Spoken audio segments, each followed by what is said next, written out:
There is a piece of software that costs absolutely nothing, $0, free, forever. No subscription, no license fee, no forced upgrades.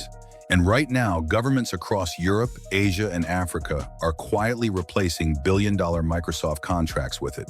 Not because they were forced to, because they chose to. And the strangest part is this. This software has existed for over 30 years. It has always been free. It has always been more secure. And Microsoft has known about it the entire time. Before we get into how this is actually happening right now, hit that like button and subscribe so you do not miss what comes next. What you are about to hear involves three things almost nobody is connecting right now. A 30-year-old free operating system that governments are secretly choosing over Windows. A quiet decision happening inside government offices right now that Microsoft cannot stop. And a timing coincidence so perfectly aligned that it almost does not feel like coincidence at all. Let's get into it. To understand why this is happening, you need to understand what Microsoft has been doing to its own customers for the last several years. Windows 10 was stable. People liked it. Businesses built their entire workflows around it. Then Microsoft announced it would end support for Windows 10 in October 2025. No more security updates, no more patches, just a deadline and a choice upgrade or be exposed. That single decision hit like a wrecking ball. Because upgrading to Windows 11 was not simple. Microsoft quietly raised the hardware requirements so high that over 240 million perfectly working PCs became officially incompatible overnight. Computers that worked fine yesterday were suddenly declared obsolete by a software company sitting in Redmond, Washington. Let that sink in.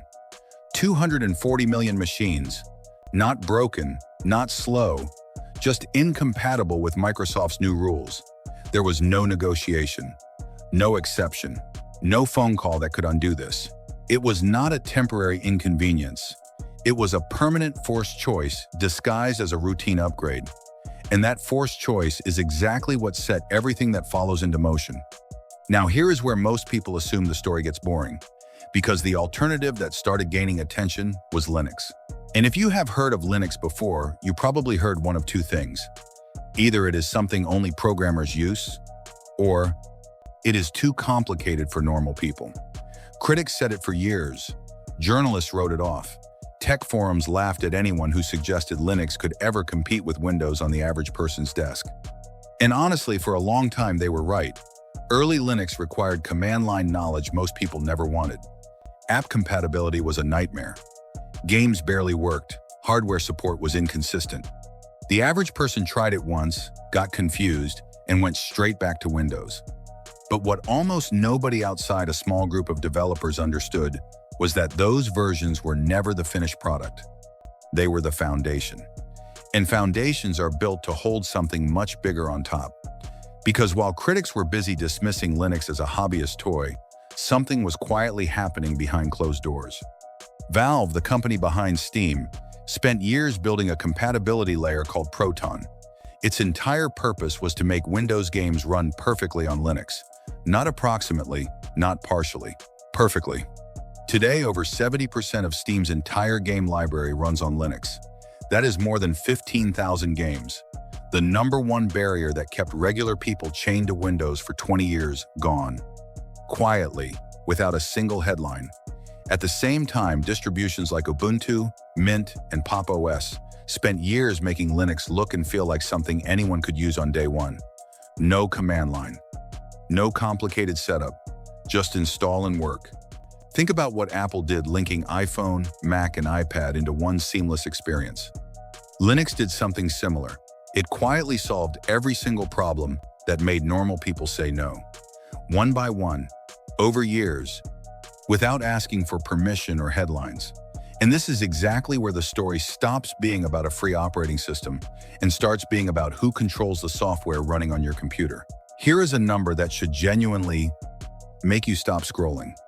Microsoft Windows runs on approximately 1.4 billion personal computers worldwide. For almost 4 decades, that number felt untouchable, permanent, like gravity. But governments do not think about software the way regular people do. They think about control and dependency.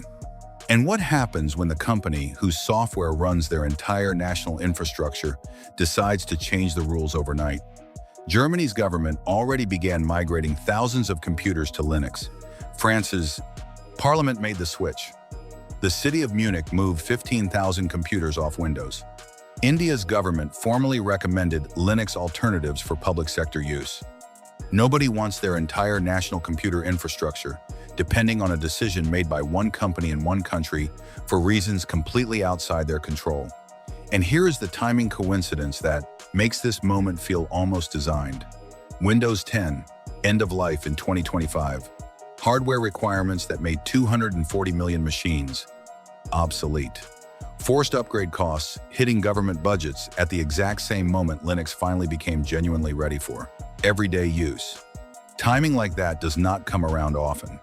Here is the twist that most coverage of this story completely misses. This is not just a story about Europe anymore.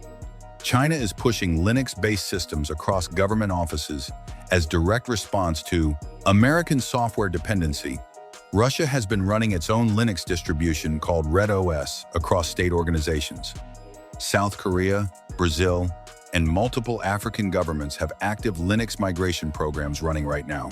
Every country watching what happened to Huawei in 2019, cut off from American software overnight by a single government decision, took notes, quiet notes, and then started asking a very uncomfortable question. What happens if that same decision gets made about us? Linux answers that question perfectly. Nobody owns it, nobody can take it away. No single government can flip a switch and shut it down. They are not just choosing a free operating system, they are buying insurance against ever being cut off. And insurance like that spreads fast once one government sees a neighbor adopt it successfully. And here is the part that feels almost poetic when you see it clearly. Microsoft spent years making Windows more expensive, more restrictive, more hardware demanding, and more dependent on Microsoft accounts and Microsoft servers. Every single decision designed to lock customers in deeper ended up pushing governments and users toward the exit door instead. The very strategy designed to make Windows irreplaceable became the origin story for its replacement. Every forced upgrade added urgency. Every hardware restriction created one more reason to look elsewhere. Every subscription fee reminded someone that free existed. Microsoft did not lose this ground to a competitor. It handed it over, quietly, over years. One bad decision at a time. That is the blueprint the world is now watching very carefully. If you made it this far, you now understand something most people scrolling past headlines never stop to think about. Smash that like button if this connected some dots for you. Subscribe so you catch the next one. Does Linux actually have a real shot at replacing Windows for everyday users? Or does Microsoft hold its grip for good? Drop your answer in the comments. And if you want to know which country is leading this shift fastest, that video is coming next.